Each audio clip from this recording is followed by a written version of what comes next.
Muy buenas tardes a todos. Vamos a continuar con las capacitaciones. El día de hoy vamos a hablar acerca de lesiones en el tejido blando, capítulo 26, como base del curso de atención prehospitalaria para médicos, ¿no? Entonces, todo lo que son lesiones de tejido blando que no comprendan estructuras óseas, vamos a tocarlo el día de hoy. Vamos a resúmenes y vamos a ver cómo se hace el abordaje, el diagnóstico, la clasificación, diagnóstico y el abordaje, ¿no? Lesiones de tejido blando son comunes, es muy habitual que uno sufra algún tipo de accidente, ¿no? Una contusión, un golpe, que pisa mal, tiene un esguince, por ahí el estiramiento, un desgarro muscular. A diferencia de lesiones en tejido duro, como ven ustedes en la imagen, que son pues estructuras óseas generalmente. Aquí en la imagen vemos una fractura expuesta. ¿En qué diferencia de una lesión en tejido blando? Que no hay compromiso óseo, ¿no? Todos son ligamentos, músculos. Y en cambio aquí hay estructura ósea. No distraerse con heridas abiertas dramáticas. Es decir, imagínese que usted está atendiendo a un paciente que tiene una fractura expuesta, que a pesar que usted no ve que sale a chorro, pero estas manchas que tiene acá dejan gotas caídas, hacen que caiga la sangre por acá, ¿no?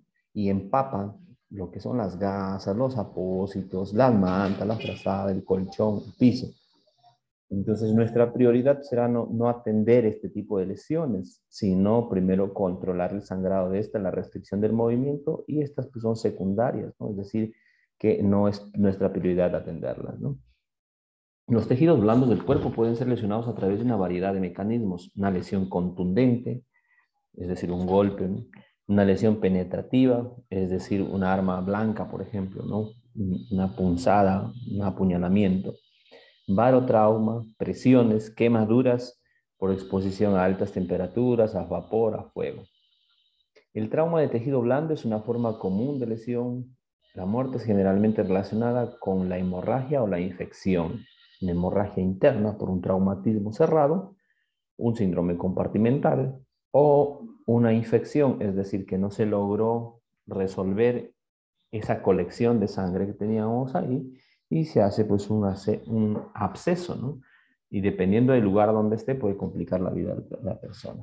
Las lesiones de tejido blando pueden generalmente ser prevenidas por simples acciones de protección. Imagínense si es que una quemadura, hay que protegerlo, ¿no? Que no caigan los gérmenes encima. Un vendaje de protección.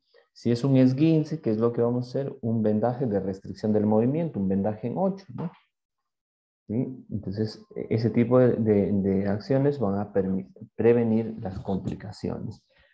Sabemos que la piel es la primera línea de defensa corporal, es el órgano más grande que cubre todo nuestro cuerpo y es la que nos defiende de los agentes externos, ¿no?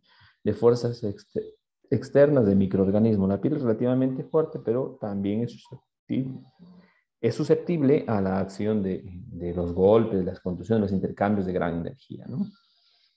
¿Qué hacer? En todos los casos, usted debe controlar el sangrado en caso de que haya un sangrado, prevenir más contaminación para disminuir el riesgo de infección, es decir, si hay una exposición de piel, hay que taparlo, proteger las heridas de mayor tamaño o de mayor daño, las profundas, ¿no? Porque imagínense, hay circulación de grandes vasos a ese nivel y puede haber compromisos que puedan llegar con las infecciones más rápidamente hacia...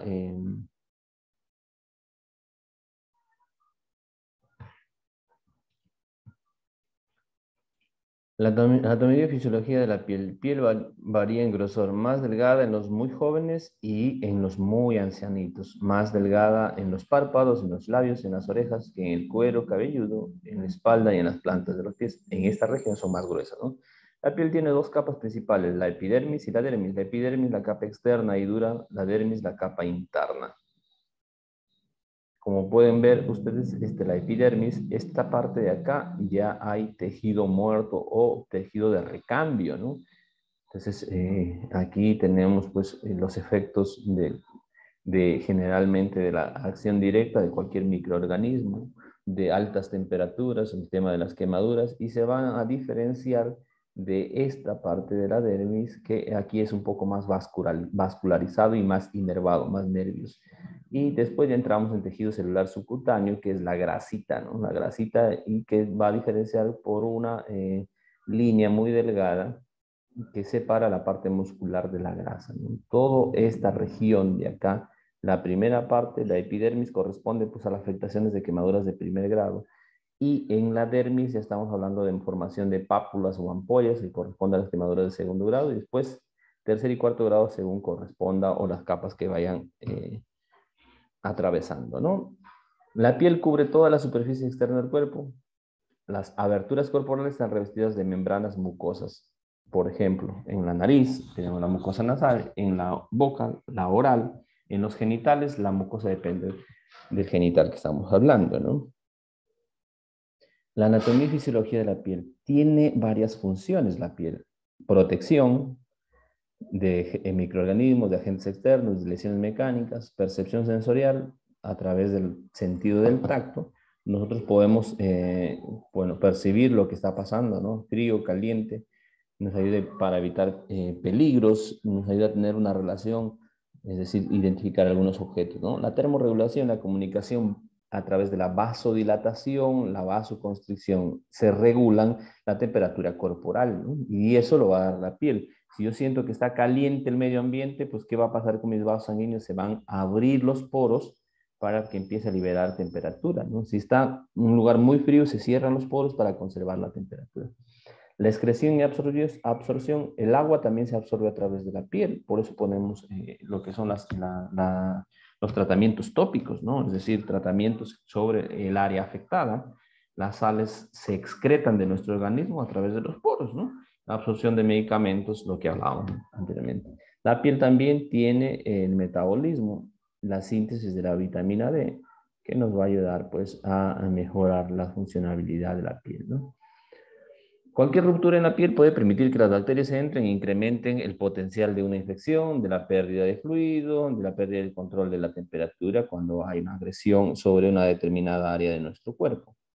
Los tres tipos de lesiones del tejido blando son lesiones cerradas, un golpe, una contusión, una área equimótica, etcétera, un síndrome compartimental. Las lesiones abiertas generalmente son tejido de continuidad, es decir, un tejido se ha roto y ahí está abierto, ¿no? Puede ser ya sea por estructuras óseas o puede ser por tejido blando. Las quemaduras son lesiones por agentes externos en la piel, ¿no? ¿Cómo actúa nuestro organismo? El cese del sangrado es la preocupación principal en una lesión que tenga solución de continuidad. Una herida abierta sangrando, nuestra prioridad es para el sangrado. La siguiente etapa de sanación de la herida es la inflamación, es un mecanismo del mismo organismo para poder empezar a restaurar lo que es la herida. Una nueva capa de células después es movida hacia el área dañada, que se llama tejido de granulación. Empieza a haber una nueva formación de vasos sanguíneos, ¿no? Son nuevos vasos sanguíneos sobre ese tejido, ¿no? El colágeno provee la estabilidad al tejido dañado y une los bordes de la herida.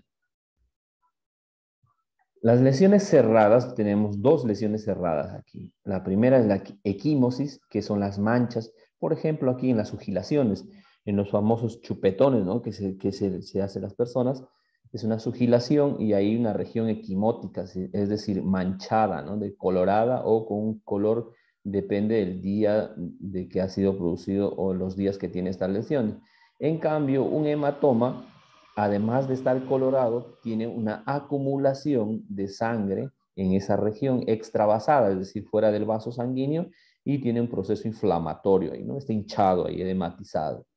Entonces, ese es un hematoma. Equimosis solamente hay decoloración o una coloración de acuerdo al color del día de la lesión que ha tenido, y la hematoma hay una edematización, ¿no? Una hinchazón ahí. Debemos diferenciar también un síndrome de aplastamiento de un síndrome compartimental. Un síndrome de aplastamiento es una condición médica caracterizada por shock intenso e insuficiencia renal después de una lesión por aplastamiento del músculo esquelético. Es decir, hay una afectación por la destrucción de las células que va a dañar al funcionamiento normal del riñón. Y un síndrome compartimental es una afección seria que implica el aumento de la presión en un compartimento muscular que puede llevar a daño en los nervios y músculos, al igual que problemas con el flujo sanguíneo. Es decir, un shock hipovolémico por atrapamiento de sangre en una región determinada. Entonces, el síndrome compartimental en una pierna, imagínense una contusión, un golpe y se empieza a hinchar. Se ha roto una arteria y está sangrando demasiado y se hace un globo, pongámoslo en el muslo. ¿Sí? Eso lo difiere. Entonces, el aplastamiento se ha aplastado, pero no hay una acumulación de sangre. Hay ruptura de tejido que gradualmente se va a ir pues, recuperando o complicando. En cambio, el síndrome compartimental es una emergencia porque está sangrando adentro. Las lesiones abiertas pueden clasificarse en abrasiones, laceraciones, abulsión, heridas penetrantes, etcétera, etcétera. Esto es como una referencia nada más, ¿no? Imagínense una abrasión, una herida a la capa superficial de la piel causada por la fricción cuando una parte del cuerpo roza o raspa sobre una superficie áspera o dura. Imagínense, se ha caído sobre un cemento, ¿no? Y se ha arrastrado cuando juegan fútbol o cuando derrapan de las motos. Laceración, una cortada dentada causada por un objeto filoso o una fuerza contundente que desgarra el tejido. ¿Sí? Eso lacera, ¿no? Lacera. Puede ser también un pedazo de madera, la garra de un tigre, ¿no? De un animal feroz. Lesiones por abulsión, una herida que separa varias capas de tejido blando al punto que se desprenden por completo o penden como un colgajo. Es decir, se saca un sacabocado de aquí, puede salir todo o se queda colgando ahí, ¿no? Imagínense, a eso se llama abulsión. Y heridas por amputación son heridas traumáticas generalmente y que ocurren con separación de alguna parte de nuestro organismo, generalmente las extremidades, ¿sí? O parte de las extremidades. Amputar es cortar, mochar cierta parte de nuestro organismo, ¿no? Las lesiones abiertas son heridas por arma. Dentro de esa clasificación también debemos hablar de las heridas por arma blanca y otras, ¿no? Imagínense cómo se ve una lesión por un destornillador. Un punto de ingreso que es el del diámetro de este objeto metálico y la distancia o el largo va a ser pues dependiendo del tamaño que tenga el objeto, ¿no? En cambio, una herida cortante que se produce por un objeto que tiene filo, ¿sí? Y corta. Los bordes generalmente tienden a ser regulares, firmes y lo que va a hacer es separar el tejido uniformemente. Una herida contusa es por un golpe, una contusión, y va a destrozar el tejido separando de bordes irregulares por fuerza, ¿no? Por acción. Y una laceración es la raspadura con abrasión, es decir, saca un pedazo de tejido, ¿no? La raspa, lo elimina. Dentro de las heridas abiertas también podemos hablar de las heridas por arma de fuego, ¿no? Imagínense un proyectil ingresa a la piel. Este proyectil va a depender del tipo de calibre que tenga el proyectil, ¿no? ¿Sí? Del calibre del proyectil que tenga y va a depender también, pues, de si es de corto o de largo alcance, ¿no? Entonces, eso va a depender de que, pues, pueda haber una afectación corto o largo alcance. Generalmente tiene un punto de ingreso que es del mismo diámetro, un poquito mayor del proyectil, y por donde sale generalmente es mucho mayor. También puede haber lesiones que son por explosión, ¿no? Lesiones abiertas por explosión. Entonces, aquí lo vamos a clasificar en lesión primaria, que es producida por la onda explosiva. ¡Pum! La onda explosiva, la lesión primaria, ¿no? Y la onda de calor, en el caso de que tenga calor, de que sea pues, un explosivo con desprendimiento de calor, o la distancia en la que haya sido afectada la persona. La secundaria es producida por los vidrios y los objetos. Estamos hablando de lo que sale disparado de donde ha sido el sitio de la explosión.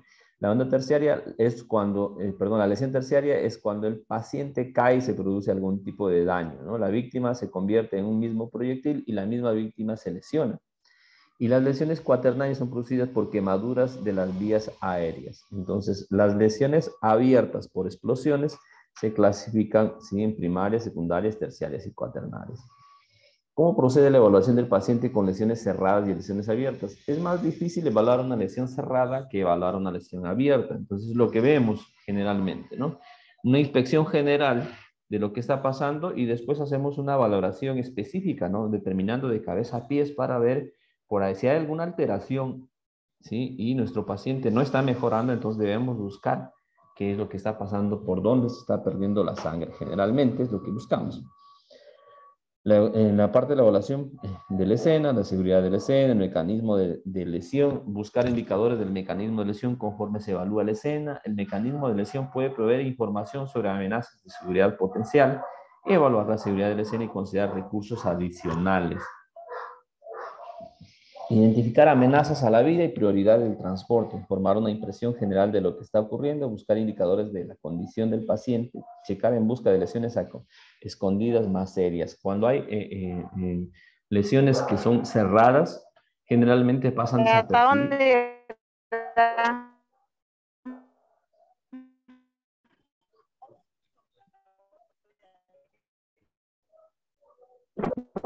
No sé si era Santa Cruz.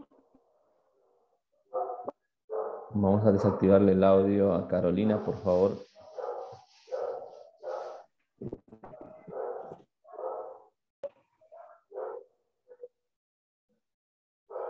Listo. Entonces, decíamos, ¿no? Las lesiones cerradas son las más peligrosas porque pasan desapercibidas y cuando hay un gran compromiso vascular, puede formarse un síndrome compartimental, es decir, acumulación de grandes cantidades de sangre. Eso repercute, pues, en el gasto cardíaco, en la presión arterial, la oxigenación, la saturación, ¿no? En la evaluación primaria debemos identificar amenazas a la vida y la prioridad del transporte. Resolvemos todo lo que puede estar causando el ABCD del paciente y vamos a ver el transporte, ¿no? Porque tal vez no podamos hacer más nada, entonces vamos a tratar de estabilizarlo y llevarlo, formar una impresión general de lo que está ocurriendo, buscar indicadores de condición del paciente, cómo se encuentra, checar en busca de lesiones escondidas, seguir con la evaluación periódica, checar la capacidad de respuesta del paciente, es decir, vamos a hacer la valoración de la escala de Glasgow periódicamente, ¿no? Vamos a verificar la vía aérea, la respiración, administrar oxígeno de alto flujo de ser necesario, sino con un oxígeno a bajo flujo, asegurar que el paciente tiene una vía aérea despejada y patente, controlar ¿sí? el pulso.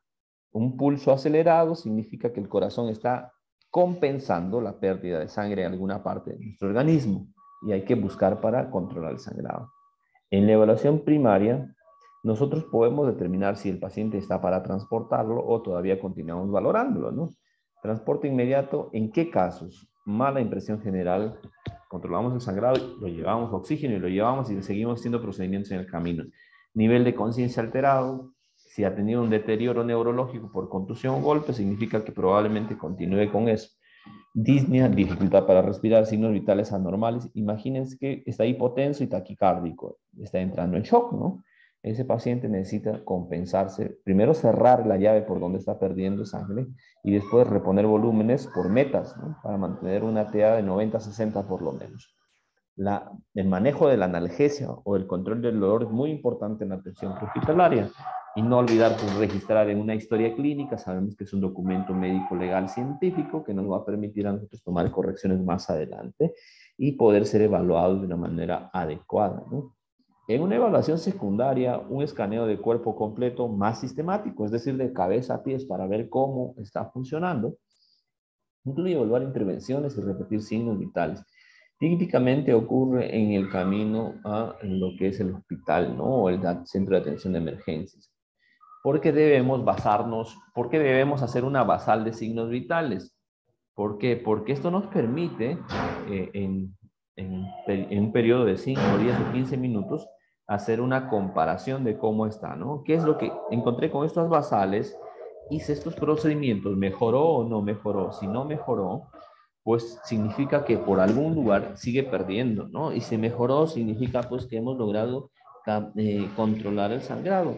Entonces, eso es lo que vamos a hacer para poder nosotros determinar si el paciente está pues, con una evolución favorable, estacionaria o complicándose.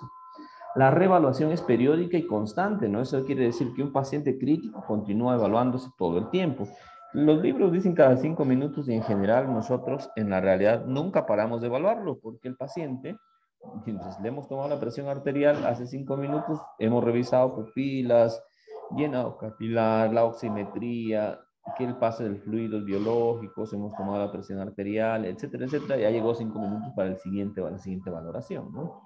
Entonces, eso es una evaluación constante.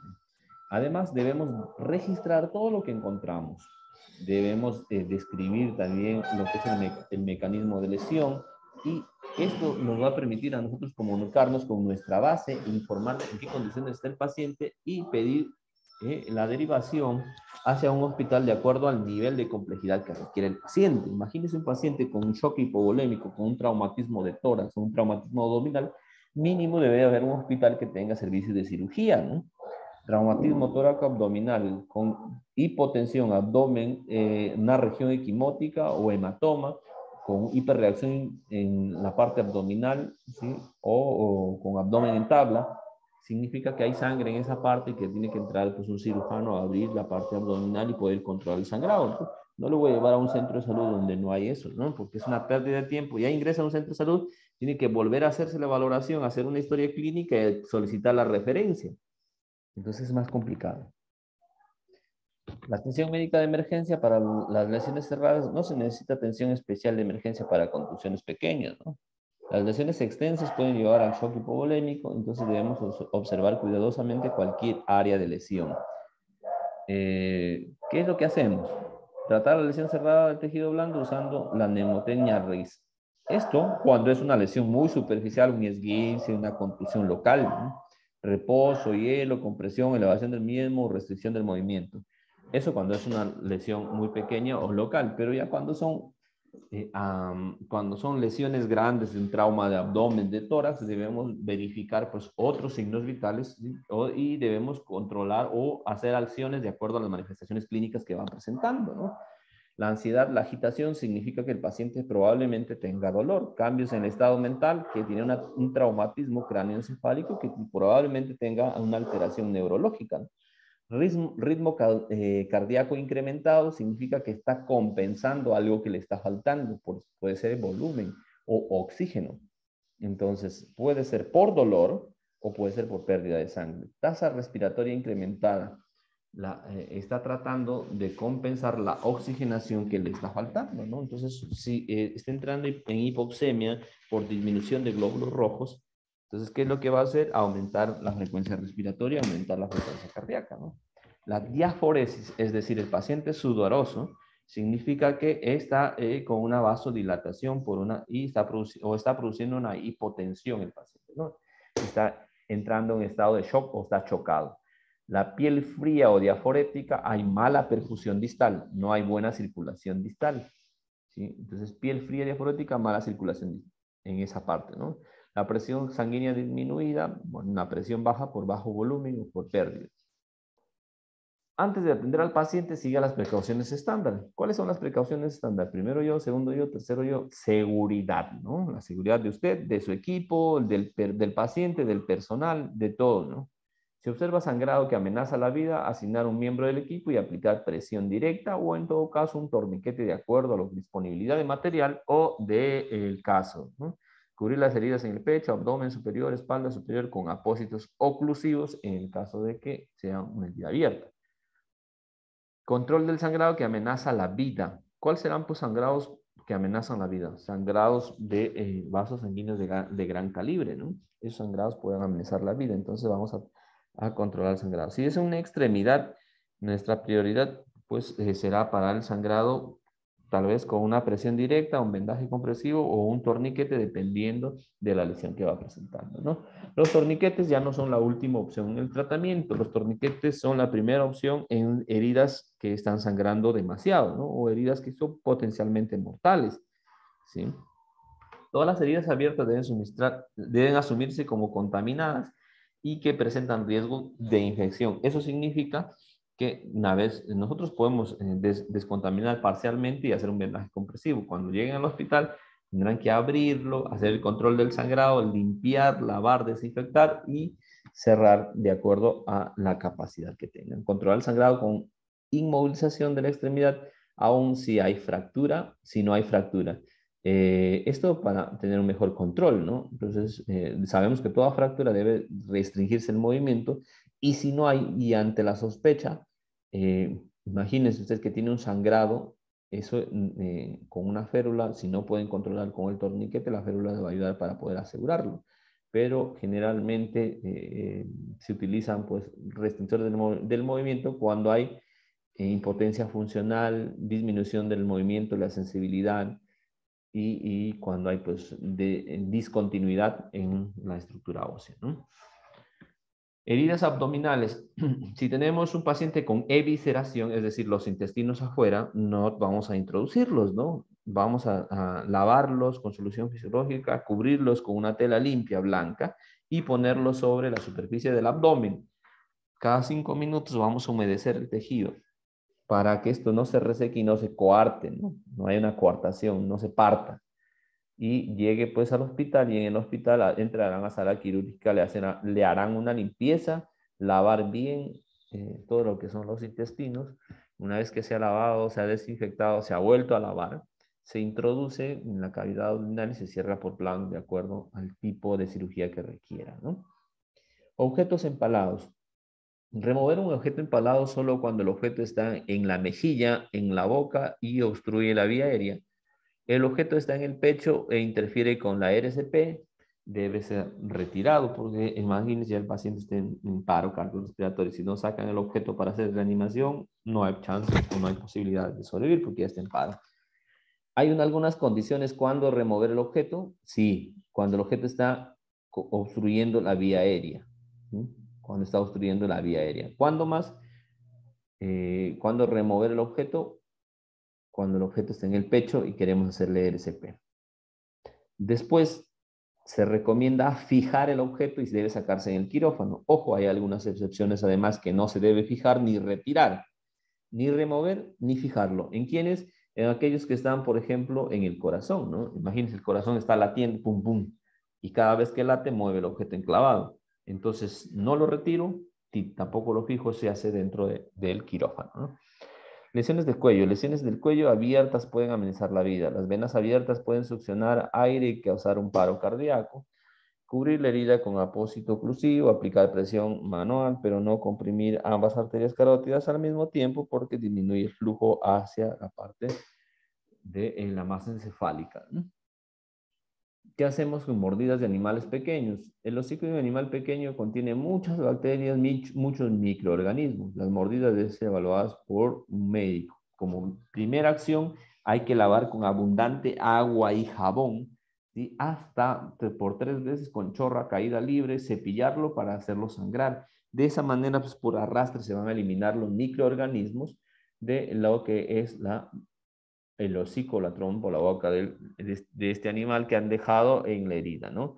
Una preocupación mayor es la disminución de la rabia. Sabemos que todavía sigue existiendo casos de rabia y debemos hacerle un seguimiento entonces al animal, ¿no? En el caso del animal mordedor, identificar, pues notificar para que se le haga seguimiento y la identificación del animal, las vacunas, se lo tenga en observación 10 días.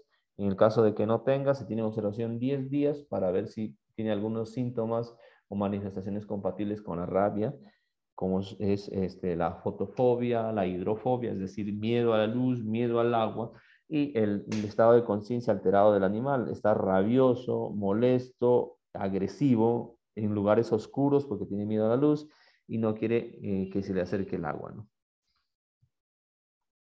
El paciente, ¿qué va a hacer? Pues no, si tiene que ir a un centro de notificación de vacunas y pues administrarse el suero antirrábico. Hay dos condiciones aquí. La vacuna antirrábica, que es la que se pone en un esquema de 7 o 14 días, dependiendo del que estén usando, y que eso va a generar pues a la larga anticuerpos, ¿no? La vacuna hace que se genere anticuerpos después de 7 días para que puedan responder a un probable cuadro de infeccioso. Pero si sospechamos del perro que es rabioso y nos ha mordido en la cabeza, entonces no le va a dar chance a nuestro organismo para generar anticuerpos. Se tiene que poner el suero, ¿sí?, antirrábico. Y el suero antirrábico ya es netamente los anticuerpos que se administran al organismo que van a contrarrestar a la rabia inmediatamente, ¿no? Y eso les va a costar pues como algo de casi como 500 bolivianos, creo, un suero. No me acuerdo si es bolivianos o dólares, pero por ahí va, 500 era. Tratamiento de emergencia para lesiones abiertas, aplicar un apósito seco y estéril, inmovilizar de inmediato el área con una pérola o vendaje, en el caso de que lo requiera, si no solamente el apósito sobre la región, y llevarlo al hospital para que se le haga la evaluación, la sutura, ¿no? el coserlo. Las quemaduras representan aproximadamente 3.400 muertes por año, eso es en Estados Unidos. Es una de las lesiones más serias y dolorosas, sobre todo cuando se trata en pequeños, en pediátricos, ¿no? Una quemadura ocurre cuando el cuerpo recibe más energía de radiación de la que puede soportar. Siempre realizar una evaluación completa para determinar si el paciente tiene otras lesiones. Los niños son pacientes y los pacientes de edad avanzada con enfermedades crónicas son más propensos a experimentar shock por lesión de las quemaduras. ¿Cuáles son las complicaciones de las quemaduras? ¿Qué complicaciones creen que puede tener una quemadura? Hablamos de complicaciones inmediatas y hablamos de complicaciones pues después de unos días, ¿no? Las inmediatas, que el paciente pues por dolor pueda tener alguna afectación neurológica, ¿no? Un shock neurogénico. Por la misma quemadura se produce deshidratación por la ruptura de la piel que protege, ¿no? Entonces se va extravasando por ahí líquidos y el paciente entra en deshidratación, shock hipovolémico y termina siendo una insuficiencia renal por también la destrucción de las células y por la pérdida de líquido, ¿no? Las quemaduras térmicas ocurren cuando la piel es expuesta a temperaturas mayores a 111 grados Fahrenheit, que en grados Celsius sería un promedio pues, mayor a, no sé, 50, 45, 45 grados centígrados. Al tipo de conversión, no sé, más o menos estoy dando un aproximado, ¿no? Fisiopatología de las quemaduras. La severidad de una lesión térmica tiene correlación directa con la temperatura, con la concentración, con la cantidad de energía calórica que el objeto o la sustancia posee, con la duración de la exposición. Mientras más grande sea la energía calórica, más profunda será la herida. El tiempo de exposición es un factor importante. La gente reflexivamente limita la energía calórica y el tiempo de exposición. Imagínense, meto mi mano en un lugar, en un lugar que está caliente. Si lo retiro inmediatamente, pues la quemadura es más superficial, ¿no? Pero si me queda la mano, imagínense que soy un paciente que tiene una neuropatía por una complicación diabética, no tengo sensibilidad, pues mi dedo se termina de quemar y no lo voy a sentir, o lo voy a sentir cuando ya las quemaduras son muy grandes. Cuando una persona es quemada, la piel actúa como una barrera destruida. Las víctimas de quemaduras están en alto riesgo. Decíamos que la piel nos protege de las infecciones, entonces si no hay piel podemos infectarnos rápidamente. Más bien ese tejido muerto es un tejido, un caldo de cultivo para la diseminación de los gérmenes, ¿no? La hipotermia, decíamos que la piel regula la temperatura. Si está haciendo calor afuera, se abren los poros para dejar escapar calor, regular la temperatura. Si está haciendo frío, se cierran para conservar la energía. Hipovolemia, si el paciente, nuestro cuerpo trata de regularlo, ¿no? Por la temperatura, por los poros se pierde también líquidos, ¿no? A través del sudor, las sales que uno transpira. Y nos ayuda a prevenir el shock. ¿Qué complicaciones producen las quemaduras? Cuando se trata de la vía aérea, pues una edema de glotis, una obstrucción de la vía aérea, ¿no? Las quemaduras periféricas del pecho pueden comprometer la respiración porque se tiende a contraer la piel y, bueno, lo va a restringir, no va a dejar que se expanda normalmente. Entonces ahí se tendría que hacer en caso de una quemadura de segundo o tercer grado en el tórax, y con restricción de la expansión torácica, pues tendría que hacerse una escarotomía, es decir, abrir ciertas partes del tejido para que el tórax se pueda abrir normalmente, ¿no? Las quemaduras periféricas de una extremidad pueden llevar al compromiso neurovascular y un daño irreversible. La severidad de las quemaduras. La severidad de quemaduras depende de la profundidad de la quemadura, del tamaño de la quemadura, de las áreas involucradas, de las condiciones médicas preexistentes. ¿Sí? En pacientes menores de 5 años y mayores de 55, la capacidad de respuesta va a ser menos, ¿no? Entonces tenemos, de acuerdo a la profundidad, quemaduras de primer grado, de segundo grado, de tercer grado, incluso estamos hablando de un cuarto grado, ¿no? Quemaduras primer grado, solamente la coloración de la piel. Quemaduras de segundo grado con ampollitas. Quemaduras de tercer grado y hay compromiso de la parte tejido celular subcutáneo, piel, tejido celular subcutáneo y grasa, ¿no?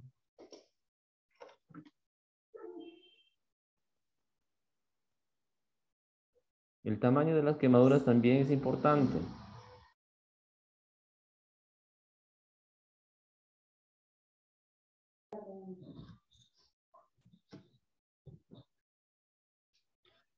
La severidad de la quemadura. El tamaño de las quemaduras estimado usando la regla de la palma de la mano.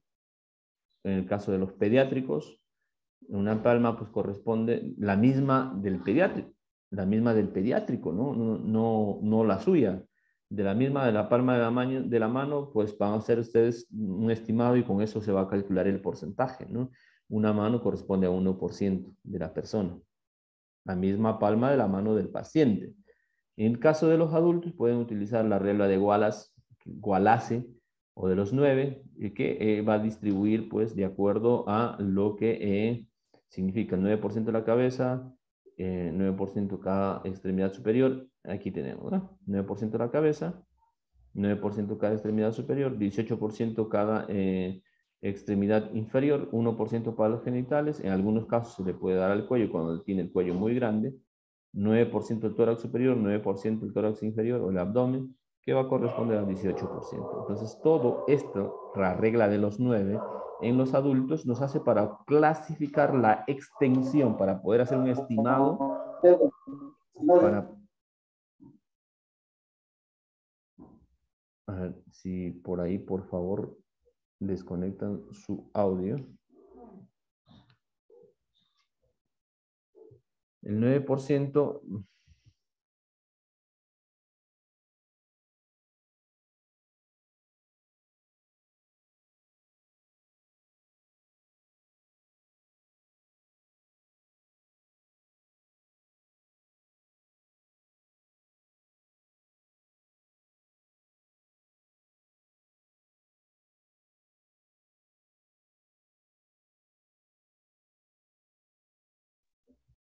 Entonces, eso nos permite clasificar. Hay una variación en la parte del adulto con el pediátrico. Eso se refiere a la cabeza, ¿no? La cabeza en el pediátrico, imagínense, el pediátrico en un niño por los 4 o 5 años le da más o menos un 12% en la cabeza.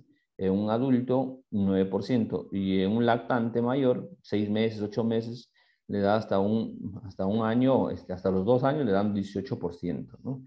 Esto nos permite hacer una clasificación, un estimado del área quemada para poder hacer la reposición de volúmenes.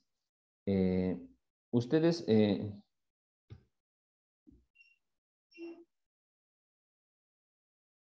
ustedes cuando hagan el cálculo de la reposición de volumen van a poder emplear esta fórmula para poder iniciar la reposición de volumen, ¿sí? ¿Qué fórmula se utiliza para reponer volumen?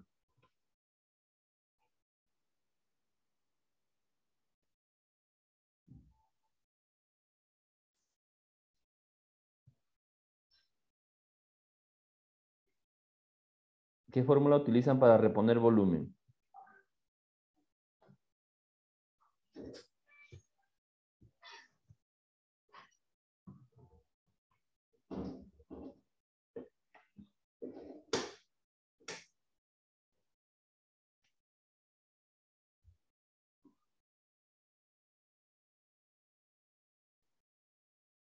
¿Qué fórmula utilizan para reponer volumen?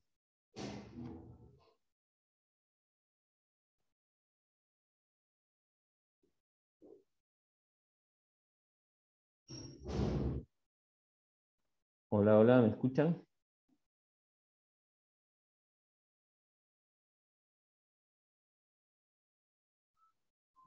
Hola.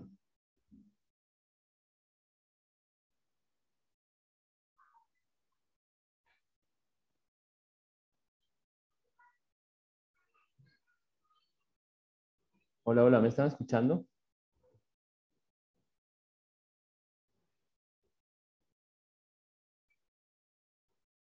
Hola, hola, ¿me están escuchando? ¿Se escuchan? ¿No me escuchan?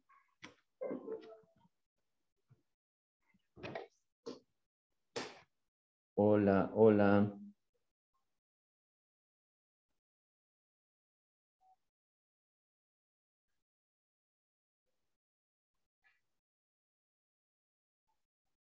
A ver, escriban en el chat, por favor, si me están escuchando, porque no.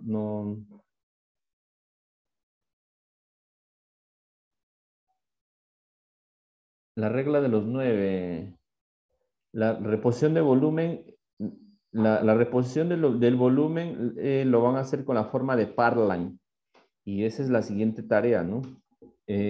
Presentar un ejercicio, les voy a dar un caso clínico a media semana para que el próximo sábado lo presenten y también es con un video explicativo, ¿ya? No es nada teórico, nada, sino es para que ustedes lo sepan, se graben un video, un pequeño video y lo puedan hacer la demostración, ¿ya?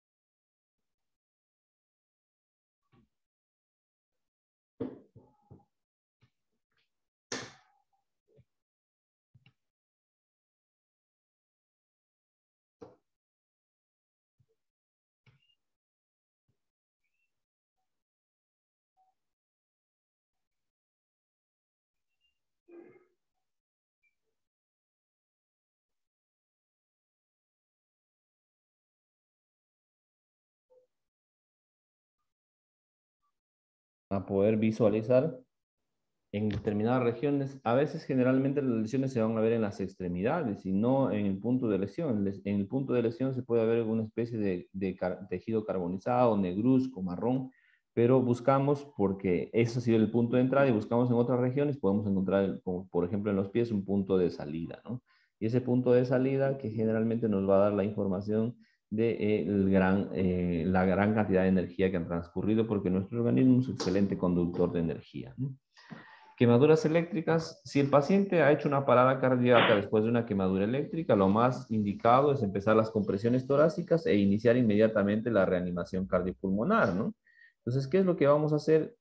Inmediatamente realizar la reanimación cardiopulmonar, ¿no? Empezamos a hacer las compresiones torácicas de acuerdo a lo que se requiera con el paciente, ¿no? 32, dos auxiliadores, empezamos a ventilarlo, pero generalmente los pacientes que tienen una parada cardiorrespiratoria, lo que va a ocurrir es que estos pacientes con parada cardiorrespiratoria necesitan, porque han tenido una descarga eléctrica, necesitan otra descarga eléctrica para reiniciar el flujo sanguíneo de su corazón o reiniciar lo que es el ciclo cardíaco, ¿no?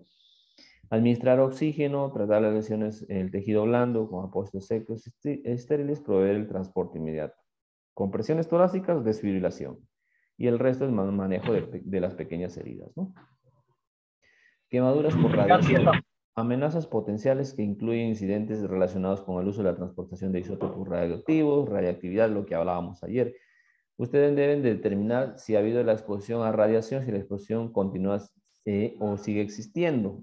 Todo paciente que haya sido quemado por radiación o que haya sido irradiado, descontaminamos, sacamos la ropa recién y vamos a pasarlo a nuestra unidad móvil, ¿no? Hasta a nuestra ambulancia. No podemos atenderlo, ¿sí? No podemos atenderlo mientras el paciente no haya sido descontaminado. ¿Por qué? Porque nosotros nos vamos a convertir en unos pacientes o en emanadores de radiación, ¿sí? Entonces, descontaminamos y recién vamos a poder llevarlo a una determinada zona o área donde va a recibir la atención, ¿no? Les pido por favor que si ingresan a la clase desactiven sus audios porque se acopla. Usted debe determinar si ha habido exposición a la radiación para hacer esos procedimientos, ¿no? De separación, de descontaminación, ¿ya? Tres tipos de radiaciones, hablábamos de la alfa, de la beta y de la gamma. ¿Se acuerdan? La alfa, ¿hasta dónde llegaba? La alfa no llegaba a pasar un papel periódico, por ejemplo. La beta pasaba el papel periódico, pero no atravesaba nuestro cuerpo. Y la gamma, pues atravesaba nuestro cuerpo, pero no atravesaba, o llegaba a atravesar incluso las paredes de concreto, ¿no? Entonces, dependiendo del tipo de radiación que haya emanado en ese lugar, va a tener el grado de complicación, ¿no? Los accidentes de mayor radiación ionizante involucran radiación gamma o rayos X. El manejo es mantener una distancia segura. Hablábamos de tres cosas ayer, ¿sí? ¿Se acuerdan? La distancia, ¿qué más era? Sería, ¿ok? Hace como... ¿Recuerdan ayer El hablábamos? método de diseminación. El método de diseminación. Hablábamos de tres factores que debemos para prevenir eso, ¿no? Decíamos distancia, un equipo de protección adecuado, un EPP adecuado, ¿qué más?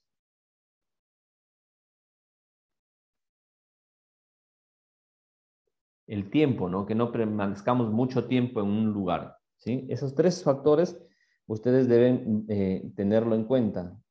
Que no la atención que no sea con nosotros, como proveedores de atención prehospitalaria, no nos vamos a exponer a un centro, a un lugar de radiación.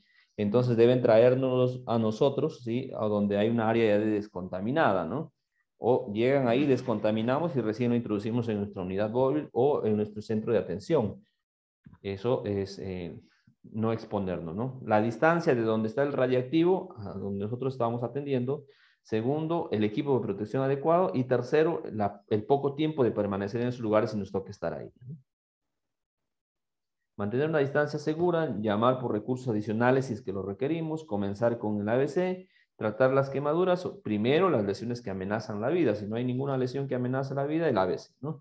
Irrigar las heridas abiertas para descontaminar, notificar a la sala de emergencias que vamos a llevar pacientes con posible radiación, que se ha hecho todos los mecanismos de descontaminación. Identifique la fuente radiactiva, la longitud de la exposición del paciente a ella, el tiempo que ha permanecido, la duración de su exposición, incrementa su distancia con la fuente. Si uno está más cerca, más radiactividad. Entonces lo que vamos a hacer es separarlo, ¿no? Coloque un blindaje entre usted y las fuentes de radiación gamma, porque esas pueden atravesar incluso paredes, ¿no? Entonces, ¿qué necesitamos? Imagínense, ustedes han estado en un centro radiológico cuando hacen radiografías, ven que la persona que va a disparar el equipo, entonces se pone tras de una pared metálica o de plomo, que pues impide, o hay un tipo de pintura también que hace que las paredes, que esta radiación no logre atravesarlas, ¿no? En todo caso, si no tiene, se pone un chaleco de plomo, ¿no? Que eso va a hacer que limite. Los apósitos y vendajes van a cumplir varias funciones, tres principalmente, ¿no? Hay diferentes tipos de diferentes calidades. Hay vendajes bueno, que son triangulares, por ejemplo, los que utilizamos en la Cruz Roja, en circulares o en rollo, las vendas de gasa, ¿sí? Y hay vendas que ya vienen con algún tipo de aditivo, ¿no? Adicional, que impide que se peguen, o con lo que es unas cremas que se utiliza como la silvadiacina de plata, sulfadiacina de plata, que se utilizan como ungüentos para que no se pegue, para que no se infecte y para que no les duela, ¿no? Entonces, decíamos que hay tres tipos hay tres funciones principalmente de las vendas. Una venda para restringir el movimiento, un vendaje, ¿sí? De inmovilización. Una venda protectora, en el caso de las quemaduras, para tapar que no caigan los microorganismos dentro, ¿sí? Y hay vendas también para control de hemorragias, ¿no? Las vendas hemostáticas, ¿no? Entonces, tres funciones principalmente, después se le puede dar muchas más funciones de acuerdo a las habilidades y destrezas de cada uno. Dentro de la revisión, un joven fue golpeado en el antebrazo con una pelota de béisbol y se queja de dolor en el área. Hay una hinchazón ligera y equimosis. Están presentes, pero no hay sangrado externo. ¿Sí? Sí. ¿Qué tipo de lesión se describe esto? Hinchazón y equimosis. No hay sangrado externo. Hinchazón y equimosis. Hemos hecho hablamos, todavía lo repetimos esto, ¿eh? C, dice. Vayamos. La respuesta es la B, dice. Una contusión, moretón, es causada por un trauma con fuerza directa contundente. La epidermis permanece intacta, pero pequeños vasos sanguíneos en la dermis se lesionan. La profundidad de la lesión varía dependiendo de la cantidad de energía. La B, contusión. ¿qué tipo de lesión describe esto? Por el golpe es una herida contusa, ¿no? Un golpe, una contusión. Pero también podría ser un hematoma, porque aquí habla de una hinchazón ligera, o sea, no ligera, dice que, o sea, muy leve. Y tendría que ser una de consideración para ver pues, la acumulación de sangre.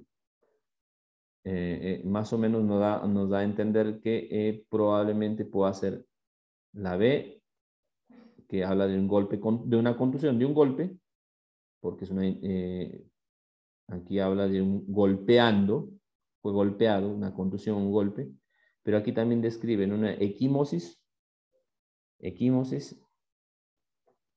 pero no hay sangrado externo, hinchazón ligera, puede ser un hematoma, un pequeño hematoma, podría ser, pero la respuesta es esa, ¿no? Vamos a la pregunta número 2.